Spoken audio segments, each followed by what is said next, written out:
de Dieu, nous célébrons ce jour le 16e dimanche de la Trinité. Notre célébration de ce jour est couplée à la célébration du baptême enfant.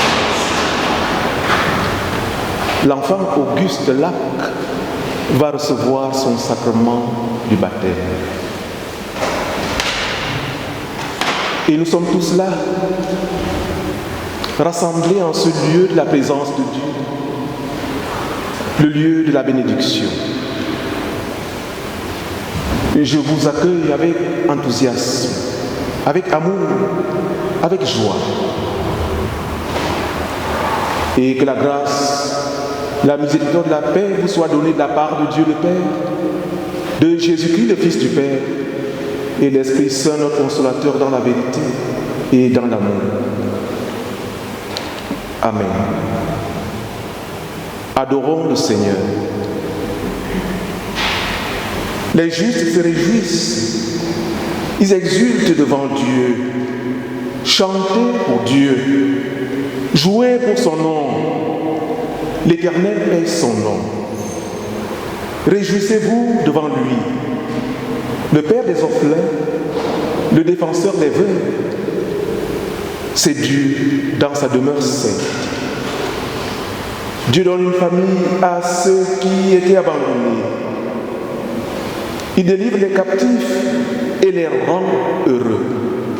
Béni soit le Seigneur chaque jour. Jour après jour, Dieu nous comble de ses bienfaits. Notre Dieu est pour nous un Dieu des délivrances. Au Seigneur Dieu appartiennent les portes de la mort. Redoutable est Dieu dans son saint temple. C'est lui qui donne à son peuple force et puissance. Béni soit Dieu à jamais. Face à un tel Dieu bien-aimé dans la foi, je vous invite à vous lever pour honorer son nom en chantant avec moi le cantique. Je louerai l'Éternel, numéro 151.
Unissons-nous dans la prière de louange.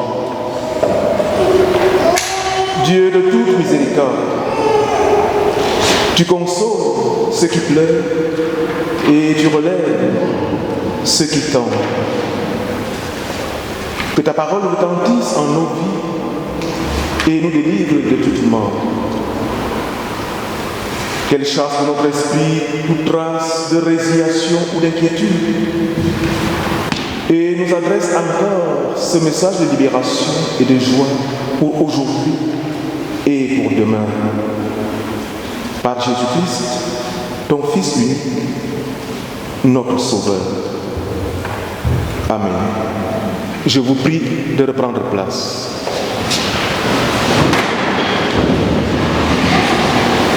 Avant de procéder au baptême de ce jour, écoutons, bien-aimés de Dieu, quelle est la volonté de Dieu et ce qu'elle exige de nous.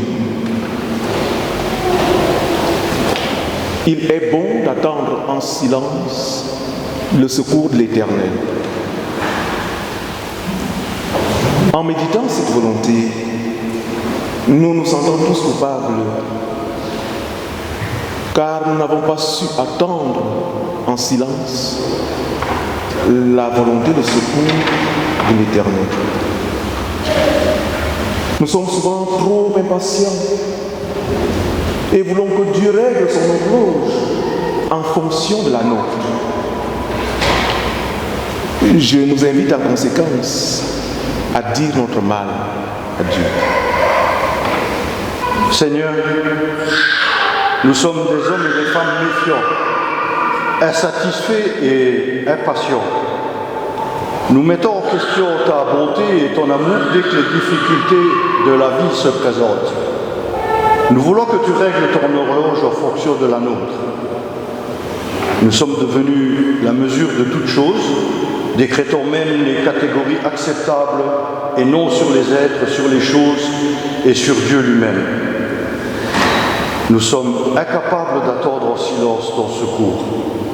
Nous voulons te forcer à faire la démonstration de ton pouvoir et à prouver ta bonne volonté à notre égard. Nous regrettons la faiblesse de notre foi et te prions humblement pour l'amour du Christ. Seigneur, aie pitié de nous. Seigneur, pardonne. Amen. Écoutons maintenant dans le recueillement la réponse du Seigneur à notre prière. Les bontés de l'Éternel ne sont pas épuisées. Ses compassions ne sont pas à leur terme. Elles se renouvellent chaque matin. Fondée sur cette parole, digne d'être reçue avec assurance et avec entière confiance à tous ceux qui se répandent et qui croient. Et en tant que pasteur, esclave de Jésus-Christ et avorton de Dieu, j'annonce le pardon de Dieu et j'atteste la rémission de leurs péchés au nom du Père, au nom du Fils, au nom de l'Esprit Saint, dans la vérité et dans l'amour. Amen. Bien-aimé, va dans la joie et ne pêche plus. Ta foi t'a sauvé.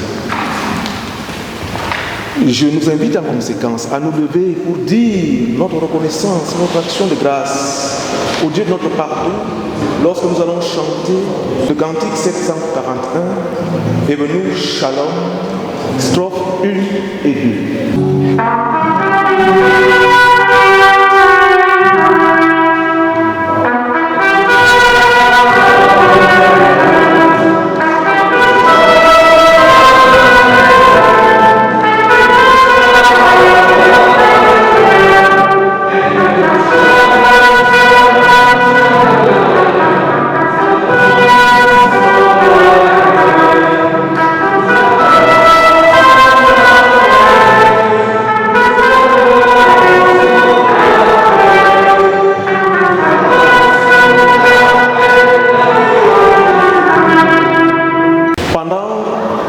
Son ministère au sein de cette paroisse et dans cette ville,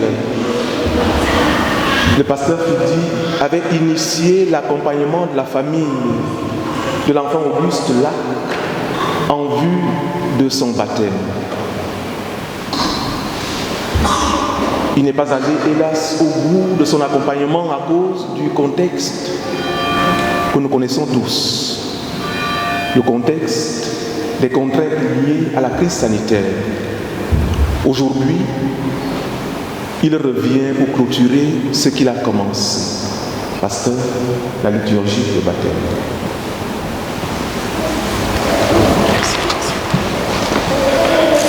Merci Alexis. Chère famille, Solène et Florent, vous avez demandé le baptême d'Auguste. Avec son parrain et sa marraine, veuillez vous approcher.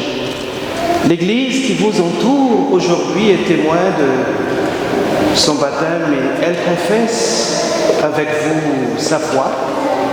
Et nous allons dire ensemble à présent le symbole des apôtres et nous nous levons.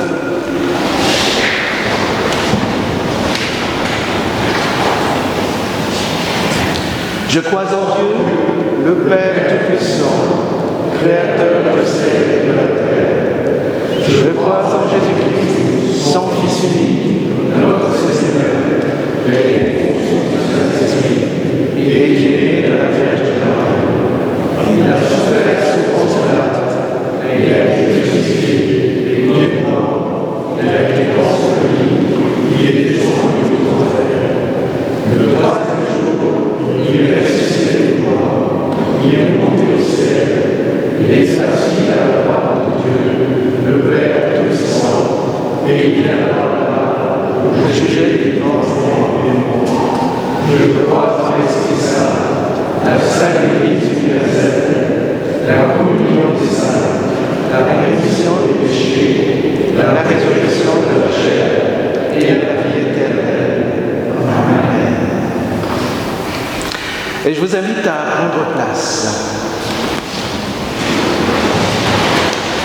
En Christ, Dieu ne fait pas de distinction d'âge, d'origine, ni d'appartenance sociale ou ethnique. C'est pourquoi l'Église offre à tous le baptême, fidèle à l'ordre de Jésus-Christ lorsqu'il dit à ses disciples avant son ascension: tout pouvoir m'a été donné au ciel et sur la terre. Allez donc de toutes les nations, faites des disciples, les baptisant au nom du Père, du Fils et du Saint-Esprit, leur apprenant à garder tout ce que je vous ai prescrit. Et moi je suis avec vous tous les jours jusqu'à la fin des temps. Ces paroles sont dans l'évangile de Matthieu, qui se trouve à la fin de cet évangile comme parole d'envoi pour tous les chrétiens de tous les temps. Frères et sœurs, notre baptême se rapporte à la mort de Jésus-Christ et à sa résurrection. Il signifie que notre salut est déjà accompli, que nous portons la marque de Dieu Sauveur, Père, Fils et Saint-Esprit, à qui nous appartenons. Il est vrai que beaucoup de baptisés placés dans l'alliance de grâce négligent cette grâce et la rendent inefficace. Cependant, même dans leur manquement, dans leur fragilité, le baptême demeure. Le baptême demeure pour eux le sacrement de Dieu qui appelle sans cesse à renouveler la foi. Et le baptême, il est aussi donné aux petits-enfants car la promesse de salut étant également pour eux, ils peuvent en recevoir le signe. Et quand plus tard, il leur arrive d'en découvrir la signification, quand le jour se lève pour eux et qu'ils lisent à sa lumière la bonne nouvelle de ce qui leur est réservé, ils comprennent qu'ils n'y sont pour rien, mais qu'ils ont été aimés les premiers, sans aucun mérite de leur part. Et nous aurons à le faire savoir à Auguste, dans la famille, et ici dans l'Église, par nos paroles, par nos gestes et par nos actes. À présent, je m'adresse à vous, parents, marraines et parrains. Vous avez demandé le baptême pour Auguste, pour répondre à l'amour de Dieu qu'il reçoit votre enfant dans son alliance.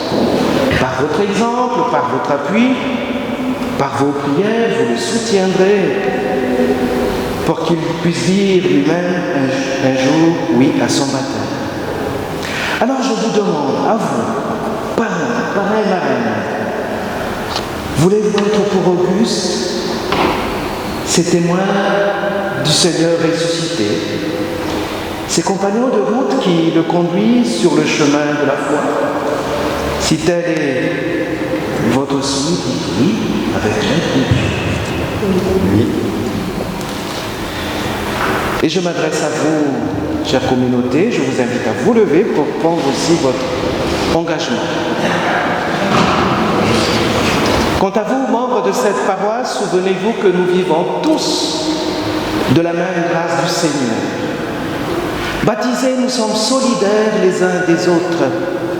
Voulez-vous accueillir cet enfant dans notre communion fraternelle et dans nos prières afin qu'il parvienne un jour à la pleine connaissance de Dieu? Si ce à quoi vous pouvez vous engager, répondez par vous, avec l'aide de Dieu. Oui, avec l'aide de Dieu. Je vous invite à la prière. Prions. Seigneur, nous accueillons Auguste comme un cadeau de vie. D'abord parce que tu permets, femmes et hommes, de créer la vie. Ensuite, parce que, l'ayant fait apparaître, tu nous demandes de le faire croître jusqu'à ce qu'il soit à son tour responsable et créateur de vie. À travers Auguste et tous les enfants du monde, tu nous pousses vers l'espérance, la vie à favoriser, le monde à construire. Et tu as dit un jour, laissez venir à moi les petits-enfants, ne les empêchez pas, car le royaume de Dieu est pour ceux qui leur ressemblent. C'est pourquoi, à travers Auguste, nous voulons te présenter aussi tous les enfants du monde, quel que soit l'endroit où ils se trouvent. Ouvre nos cœurs et nos esprits, afin qu'ils sachent les accueillir, les aimer et leur permettre de bien vivre, et qu'ils deviennent à leur tour semeurs de vie, d'espérance et d'amour. Oui, que ton esprit vienne sur nous et sur notre enfant, et qu'il donne dès aujourd'hui le commencement de ce que tu as promis, que nous croyons et que nous attendons. Au nom de Jésus-Christ, notre Seigneur. Amen. Je vous invite à écouter à présent les versets de baptême choisis par Solène et Florent. Écoutons dans le livre du Deutéronome. Et vous pouvez prendre place.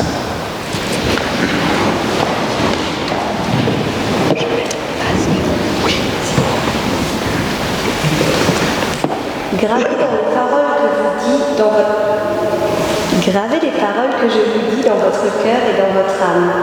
Liez-les comme un signe sur vos mains et qu'elles soient comme des frontons entre vos yeux. Enseignez-les à vos enfants, faites-les leur connaître, que vous restiez à la maison ou que vous soyez en voyage. Quand vous vous coucherez ou quand vous vous lèverez, tu les écriras aussi sur les poteaux de ta maison et sur tes portes, afin que vous et vos enfants, vous demeuriez dans ce pays que l'Éternel a juré à vos pères de leur donner, aussi longtemps que les cieux subsisteront au-dessus de la terre.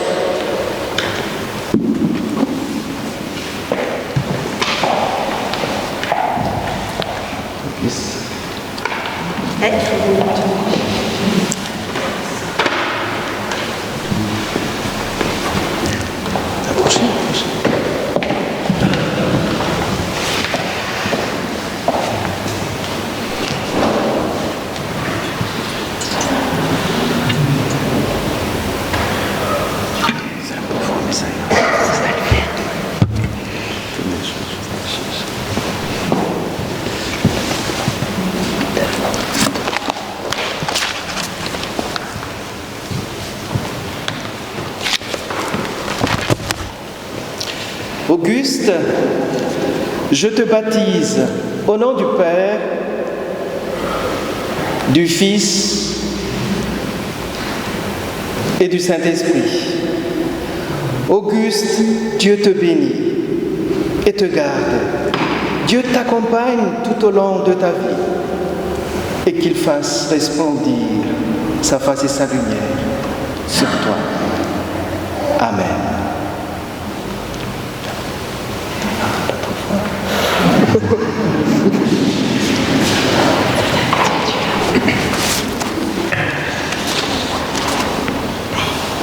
Nous écoutons à présent le témoignage de la famille et c'est toi qui vas le lire.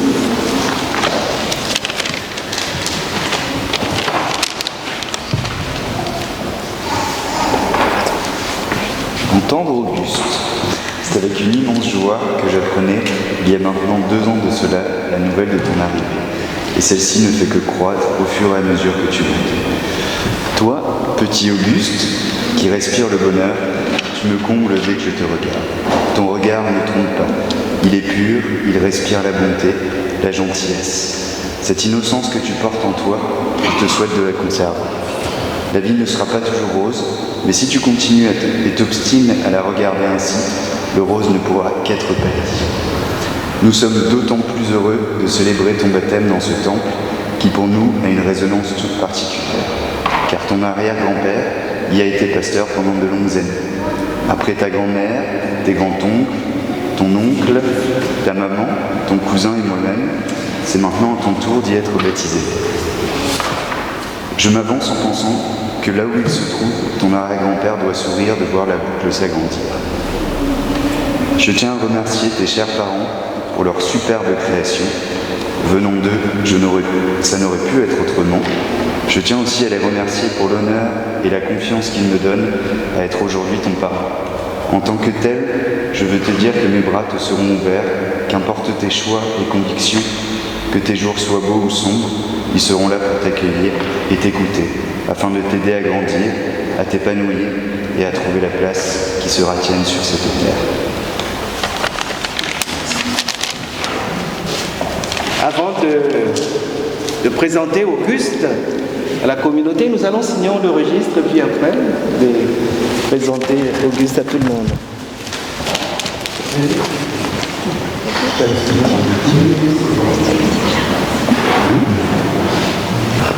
Voilà Auguste, il est ici, chez lui, et vous l'accueillerez comme il faut, comme vous le savez faire très bien. Alors bon, je vais présenter Auguste.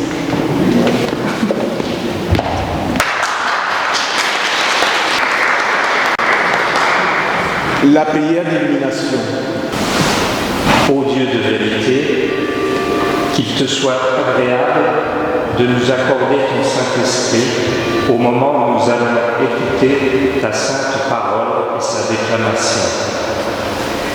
Ouvre nos esprits afin que nous puissions comprendre ce que tu as révélé en elle. Affranchis-nous de l'emprise de notre propre moi et de la servitude de notre volonté, afin que nous soyons disposés à t'obéir.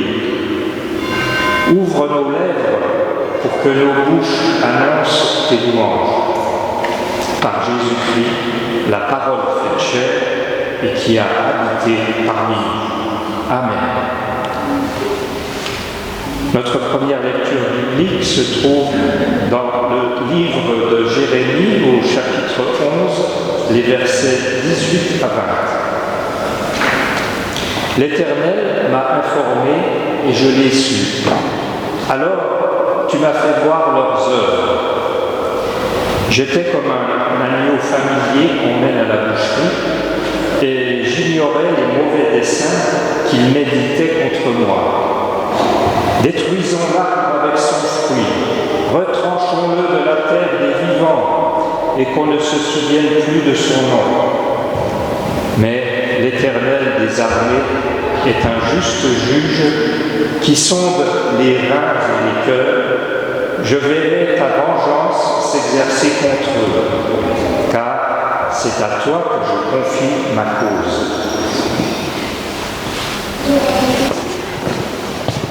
La deuxième lecture de ce jour est extraite de l'évangile de Jacques, chapitre 3, versets 16 à 18 et chapitre 4, versets 1 à 3.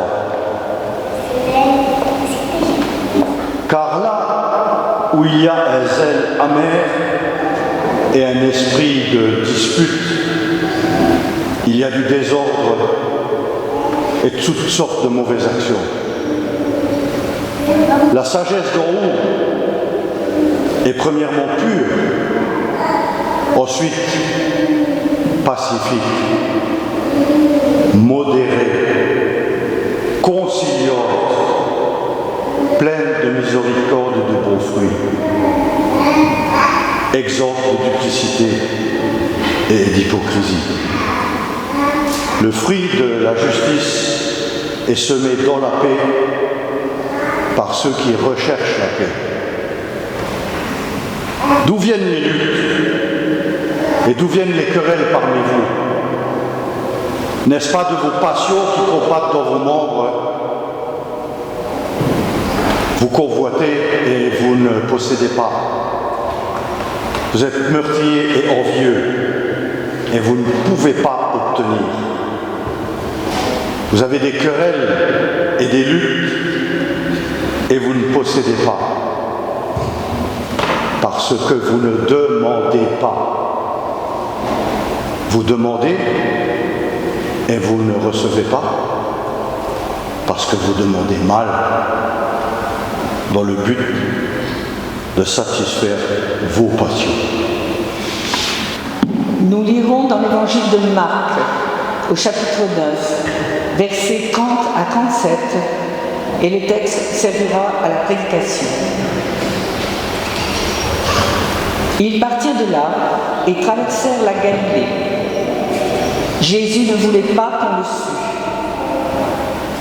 car il enseignait ses disciples et il leur dit: le Fils de l'homme sera livré entre les mains des hommes.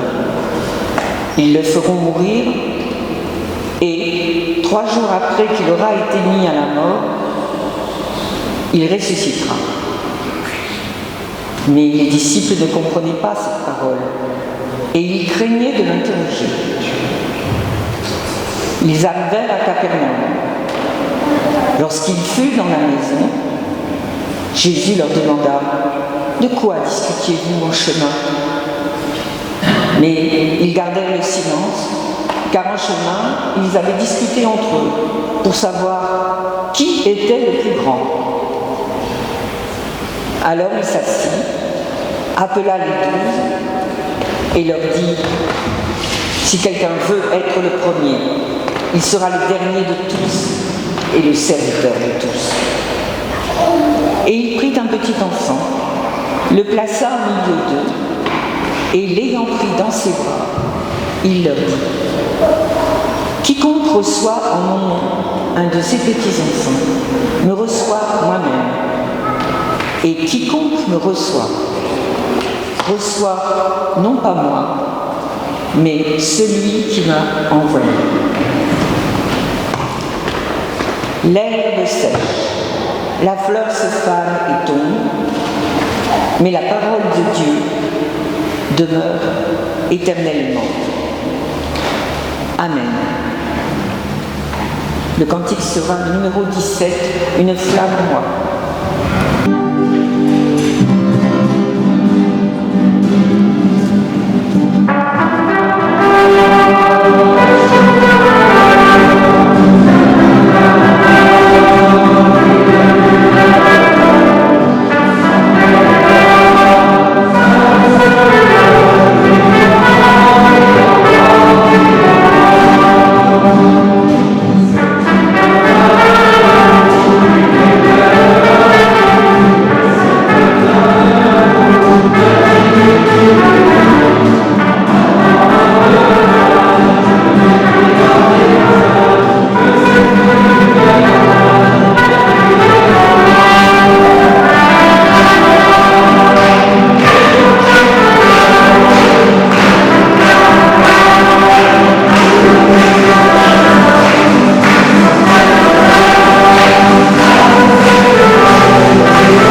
m'avoir invité pour célébrer ce baptême d'Auguste.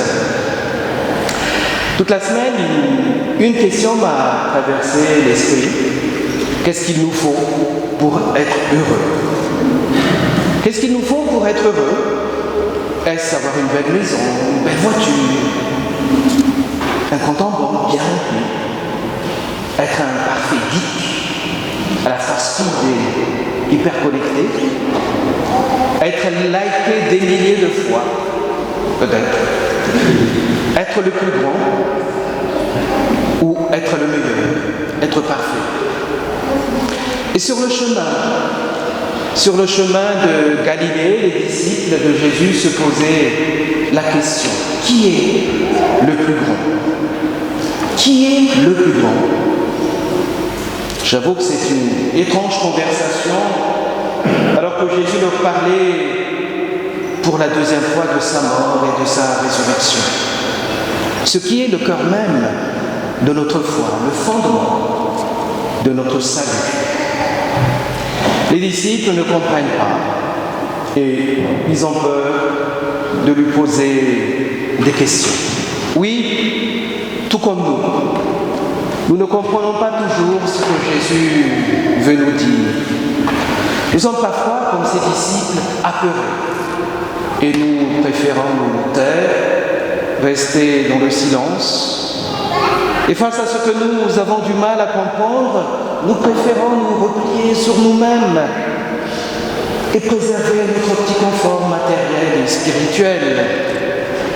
Nous avons peur d'être bousculés, d'être dérangés par une parole qui vient percuter notre certitude, nos habitudes. Et pourtant l'Évangile veut nous libérer de tout ce qui nous empêche d'avancer et des forces de mort qui nous condamnent à la résignation et au désespoir. L'évangile est cette force de renouvellement, de guérison, de pardon, mais aussi de réconciliation. Bonne nouvelle qui veut éclairer et semer la vie en tout homme et qui cherche à nous unir à une relation de confiance à Dieu, libérée de tout rapport de force, de séduction et de manipulation. Alors, la parole de Dieu, depuis le commencement, nous avons lu aussi dans Solène a choisi comme verset de baptême, la parole de Dieu, c'est une parole de salut, une parole d'espérance que nous avons à vivre et à proclamer ici et maintenant. Jésus n'a pas un regard naïf. Jésus n'a pas un regard naïf sur le monde et sur les hommes. Au contraire, le regard de Jésus vient révéler, vient éclairer ce qui se trouve réellement dans le cœur de l'humain, dans sa complexité et dans ses difficultés à réussir et à vivre. Jésus n'ignore rien de nos résistances, de nos réticences à l'égard de sa parole, mais il veut nous aider. Il veut nous aider à être pleinement femmes et hommes qui vivent de la grâce de Dieu. Il connaît notre faim, notre soif de justice, notre désir d'être. Et il veut que nous soyons heureux. Bon, nous avons la preuve des béatitudes. Oui, Jésus connaît nos joies, nos peines, nos difficultés, surtout en ce moment, dans ces temps difficiles et troubles, incertains. Mais tout simplement, il veut nous montrer le chemin de la vraie vie, le chemin du bonheur éclairé par une lumière d'amour éclatante et joyeuse. Alors, en arrivant à la maison, car tout chemin mène vers quelque part, Jésus les fait asseoir. Le temps de la marche est fini. Le temps du questionnement s'estompe pour faire place à la réflexion et à la méditation. Oui, c'est dans le calme. C'est dans le calme qu'on accueille la parole de Dieu. C'est dans le silence qu'on écoute le souffle, le murmure de Dieu pour qu'il fasse écho dans nos vies et nous transforme. J'ai déjà dit, Jésus n'ignore rien de leur discussion en chemin. Jésus connaît les besoins de ses disciples, Jésus connaît leur manque, mais Jésus ne les condamne pas, ne les invective pas. Avec simplicité, il leur dit, si quelqu'un veut être le premier, il doit être le dernier de tous et le serviteur de tous. Sans doute, ce serviteur humble, généreux, qui donne sa vie pour les autres, une vie en abondance, et Jésus lui-même. Il est mort, il est ressuscité le 3e jour. Un Messie, un sauveur fragile, et qui prend l'allure d'un faible, mais ô combien d'une puissance inimaginable d'amour et de vie. Alors, Jésus prend à contre-pied ses disciples. Il retourne complètement leur raisonnement. Il les invite à poser autrement la question. Plutôt, poser la question, qui est le dernier ? Et c'est un message subversif qui renverse l'ordre établi, les valeurs reçues. Et Jésus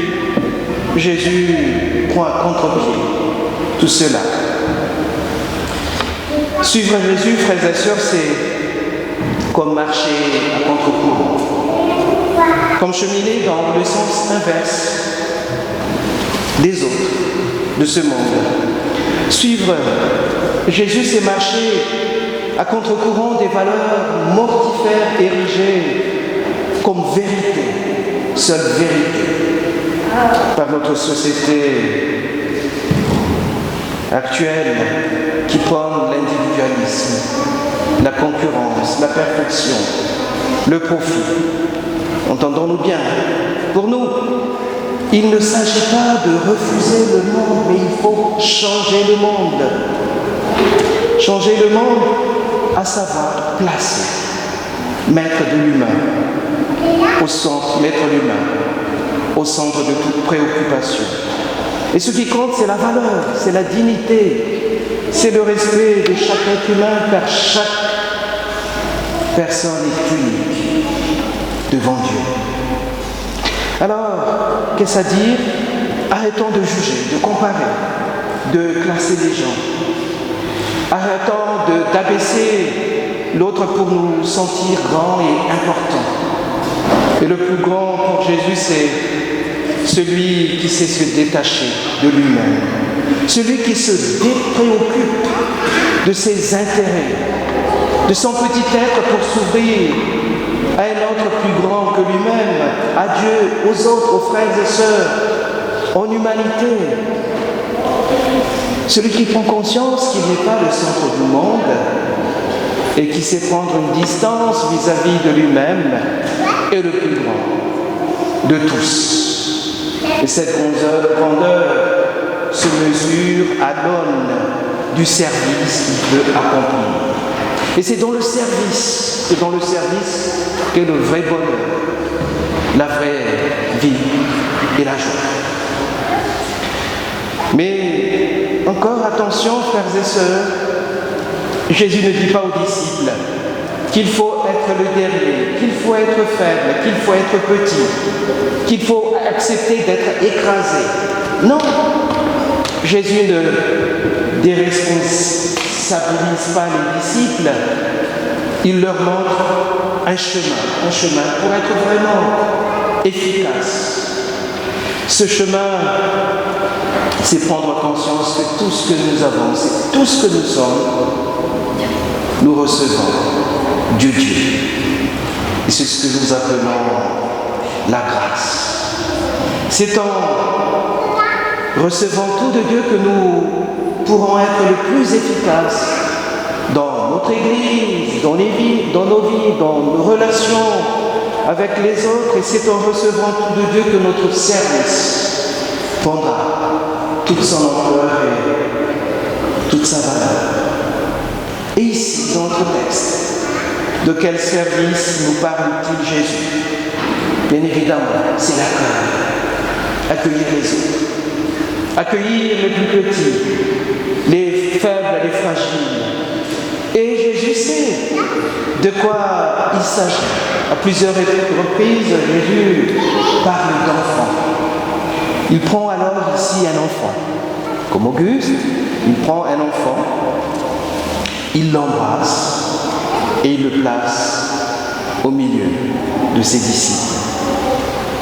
Si quelqu'un reçoit un de ses enfants à cause de moi, dit-il, c'est moi qui le reçois. Et la personne qui me reçoit, ce n'est pas moi qu'elle reçoit. Elle reçoit celui qui m'a envoyé. Savoir Dieu. Oui, un petit enfant est fragile, vulnérable. Il a besoin de soins, besoin qu'on s'occupe de lui. Un petit enfant a besoin d'être entouré d'affection, d'amour, de caresses. Mais un petit enfant a aussi la capacité de découvrir, de poser des questions. Quoi? Qu'est-ce que ça veut dire? C'est quoi? Quoi? Beaucoup de quoi. Mais c'est bien de se poser des questions dans la vie. Sinon, on ne pourra jamais avancer.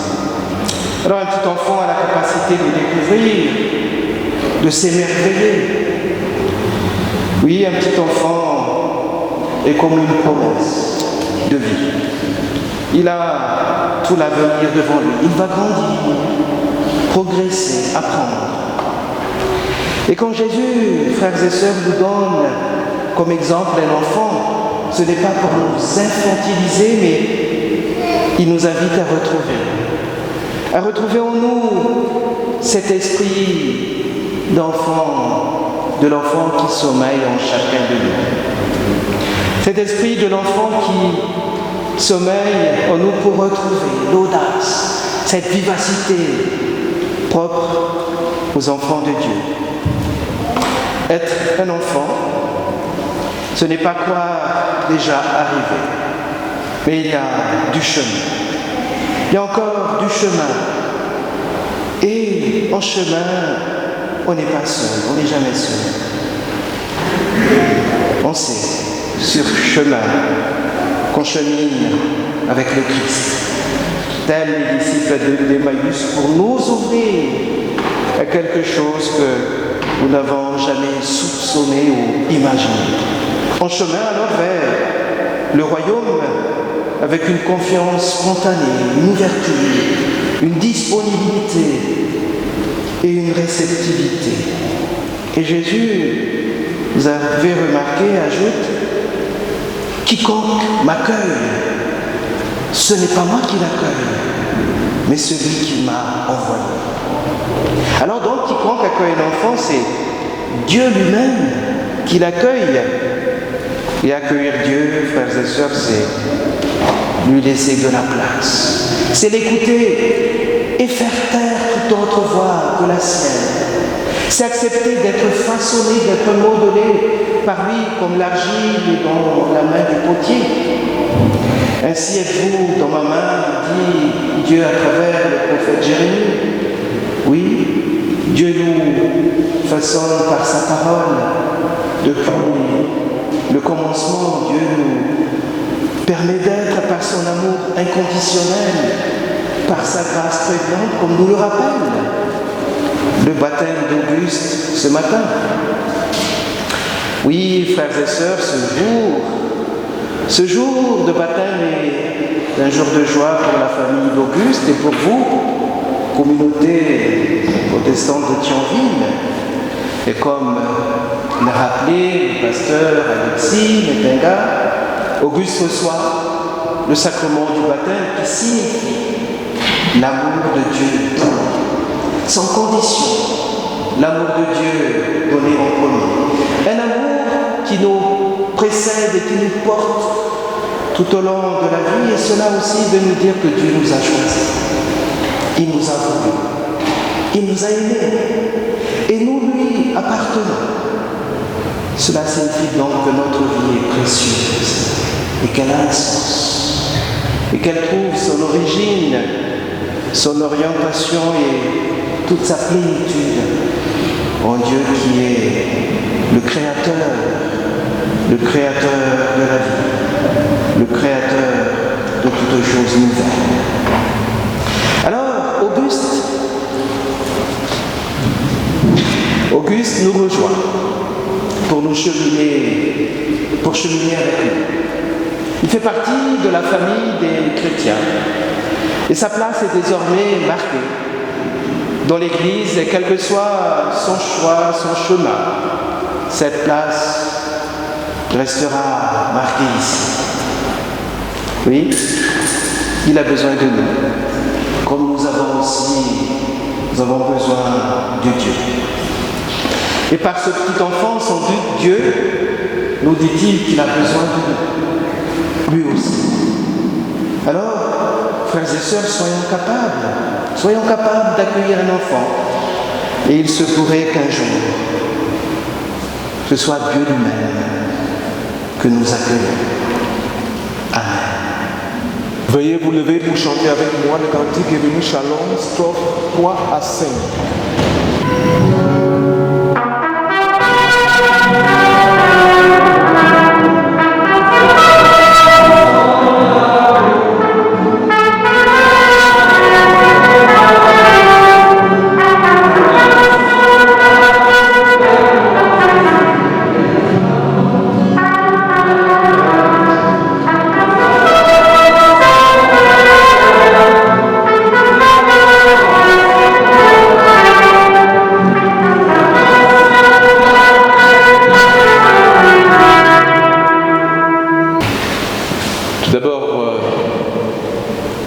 Merci à la famille Lac d'être venue ce matin, nous avoir présenté Auguste, que nous accueillons effectivement au sein de cette paroisse, comme nous avons accueilli Solène et sa maman auparavant, et son frère également. Merci à Fidi d'être venu pour effectivement administrer ce sacrement du baptême ce matin. Merci aux différents lecteurs, musiciens qui ont contribué à la bonne tenue de ce culte, et également à Alexis d'avoir préparé toute la liturgie. Concernant les activités de notre paroisse, culte donc dimanche prochain à 10h30, ici dans ce temple. Dans la semaine, vous avez plusieurs rendez-vous. Vous avez d'abord un premier rendez-vous jeudi matin, pour ceux qui le souhaitent. C'est l'équipe d'entretien de nos bâtiments qui se réunit, et vous êtes les bienvenus avec vos compétences, que ce soit des compétences de peintre, de bricoleur, de nettoyage, enfin peu importe. Il y a tellement de choses à faire dans nos bâtiments que vous serez effectivement les bienvenus. Et c'est Gérard Deléan qui pilote un petit peu cette équipe. Donc à partir de 9h, le jeudi matin, si vous voulez venir et passer un bon moment, même partager un café aux alentours de 11h, vous serez les bienvenus. Le jeudi après-midi à 14h, ouvroir des dames avec Marie-Claire. Vous pouvez avoir plus d'informations en la sollicitant tout à l'heure si vous le souhaitez. Vendredi après-midi à 16h30, réunion de prière, foyer, donc de 16h30 à 18h, 18h30 à peu près. Voilà donc pour les informations concernant notre paroisse. À l'issue de ce culte, il y a un binôme de prière donc, qui se tiendra au pied de la chaire. Donc la prière, c'est important aussi, c'est la façon de s'adresser à Dieu en direct. Et là, vous avez un frère, une sœur, enfin 2 personnes qui sont prêtes à vous accueillir et à vous accompagner et à prier pour vous durant toute la semaine, pour une joie, pour une peine que vous souhaitez partager et déposer comme ça au pied de notre Seigneur. Voilà. Concernant l'offrande, dont notre paroisse a bien besoin pour pouvoir vous accueillir dans nos locaux, dans ce temple, eh bien, toute chose sur cette terre, malheureusement, c'est de la matérialité, c'est du budget. Et donc, trésorier a besoin effectivement de vos contributions et le trésorier ne me contriera pas là-dessus. L'offrande ne sera pas recueillie pendant le culte, mais vous avez des paniers à la sortie du temple, donc n'hésitez pas effectivement au travers de ce geste, à remercier pour, comme l'a dit Philippe tout à l'heure, je crois, pour tout ce que Dieu nous donne. Voilà, c'est important aussi de savoir en retour remercier le Seigneur, même si nous avons une place dans cette Église, il nous faut quand même tenir cette place. Voilà, donc à nous de l'occuper et de pouvoir aussi la maintenir, cette place. Avant de céder la parole à Exi pour la prière d'intercession, je voudrais vous faire part du fil rouge de cette semaine, le fil rouge qui nous parle de l'Inde, où des violences antichrétiennes sont en forte augmentation et le témoignage des chrétiens est au cœur d'un combat spirituel vraiment très très important. Les extrémistes attaquent les chrétiens partout, y compris dans les lieux de culte. Pourtant, les partenaires de Portes Ouvertes, qui est donc l'ONG qui suit effectivement et qui accompagne les chrétiens persécutés dans le monde, ces partenaires nous disent que des témoins leur ont rapporté que les nouveaux chrétiens sont de vrais convertis. Tous confessent qu'ils sont venus au Christ volontairement, qu'ils n'ont pas été payés pour suivre Jésus et qu'ils sont même prêts à mourir pour lui. Les chrétiens indiens tiennent bon dans l'adversité. Non seulement ils ne renient pas Christ pour revenir à l'hindouisme, mais ils persévèrent dans le témoignage et ceci engendre des réactions violentes de la part des nationalistes hostiles au christianisme et à la conversion des hindous. Alors il y a des manifestations qui ont eu lieu, notamment en août dernier, manifestations anti-chrétiennes organisées par des extrémistes dans plusieurs villes, dont une capitale d'État. Et ce qui était dans le kilomètre des manifestants, ce sont les conversions effectivement au Christ. Alors on entendait des slogans comme « Stop aux conversions »,« Nous ne tolérerons plus de conversion ». Ceci a été scandé par la foule. L'orateur principal a même affirmé à un moment « Depuis longtemps, des conversions ont lieu et notre peuple est forcé ou incité à changer de religion, mais maintenant nous n'allons plus tolérer ça. Si la police ne fait pas son travail, nous allons faire notre devoir. » Voilà, je voulais partager avec vous cette vie très difficile, très compliquée pour nos frères et sœurs en Inde. Et ce sera l'occasion, dans la prière d'intercession tout à l'heure, d'abord de louer Dieu pour toutes les vraies conversions qui ont lieu en Inde, de prier pour la protection des chrétiens contre cette violence, des foules hostiles, et de demander à Dieu d'apaiser les esprits et de faire triompher la vérité. Amen. Ah oui. Oui, excusez-moi, j'ai vraiment oublié quelque chose de tout à fait important aussi dans la vie de notre communauté. Lundi à 14h30, nous entourerons de notre affection et notre compassion la famille de Marguerite Cassiola, qui s'est éteinte vendredi dernier dans sa 94e année, si je ne me trompe pas. Et donc nous accueillerons sa famille et vous êtes invités à venir effectivement apporter votre soutien et votre amour à cette famille endeuillée. Merci.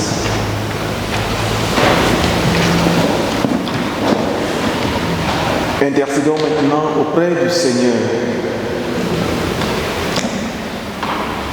Seigneur notre Dieu, toi qui es fidèle à tes promesses, nous te remercions de nous accorder l'assurance renouvelée que tu pardonnes et que tu nous reçois comme des enfants adoptés en Christ.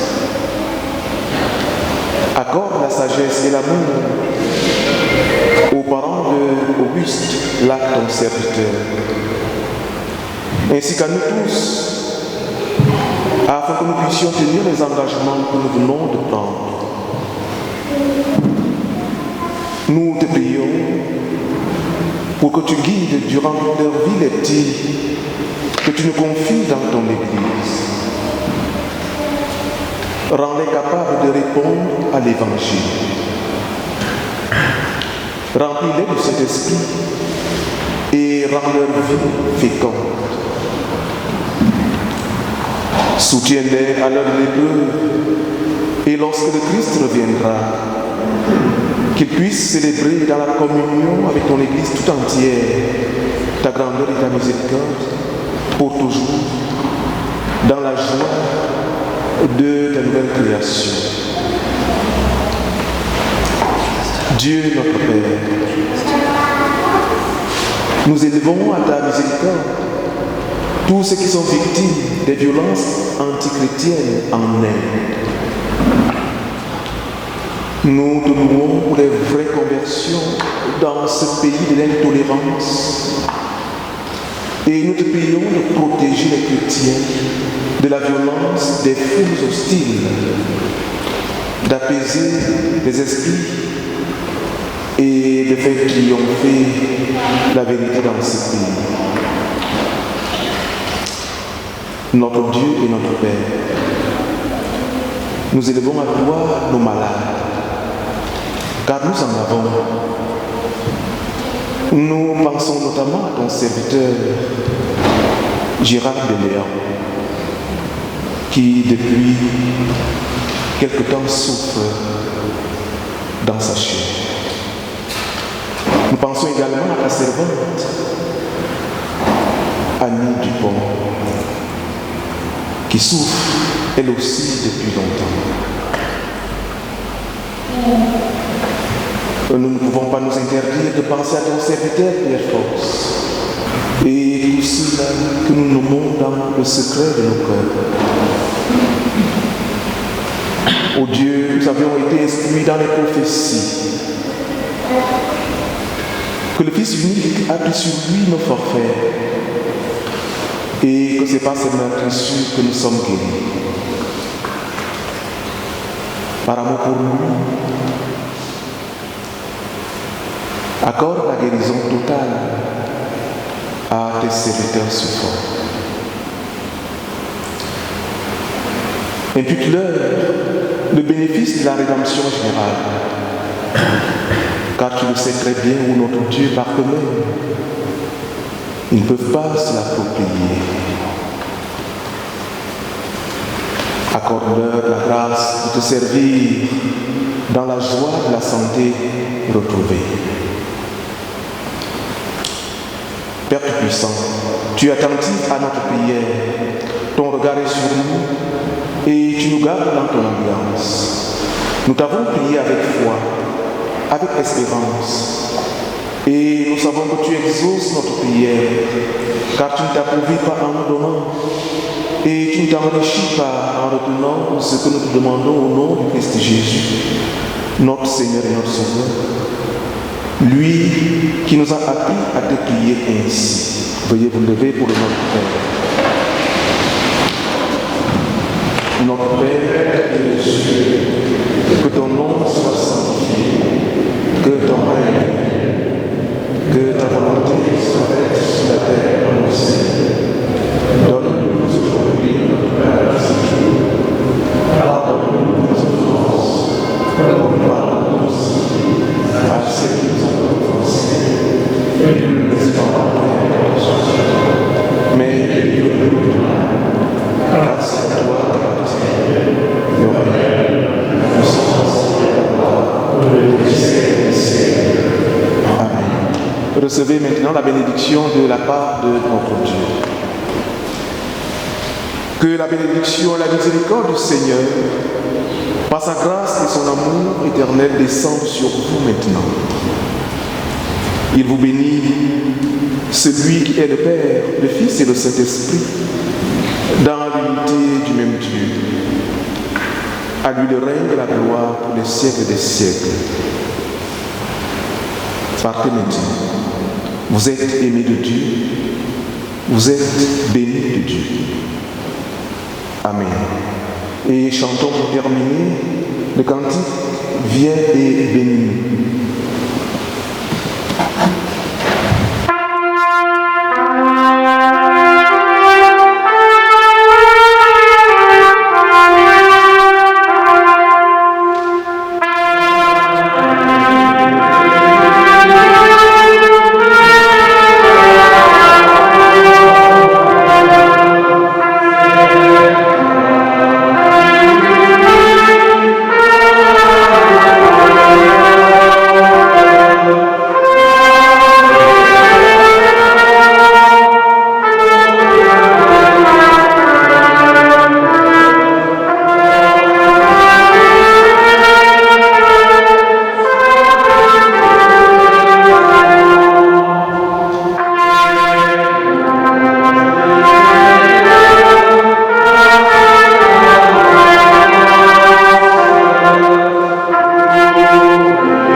domaine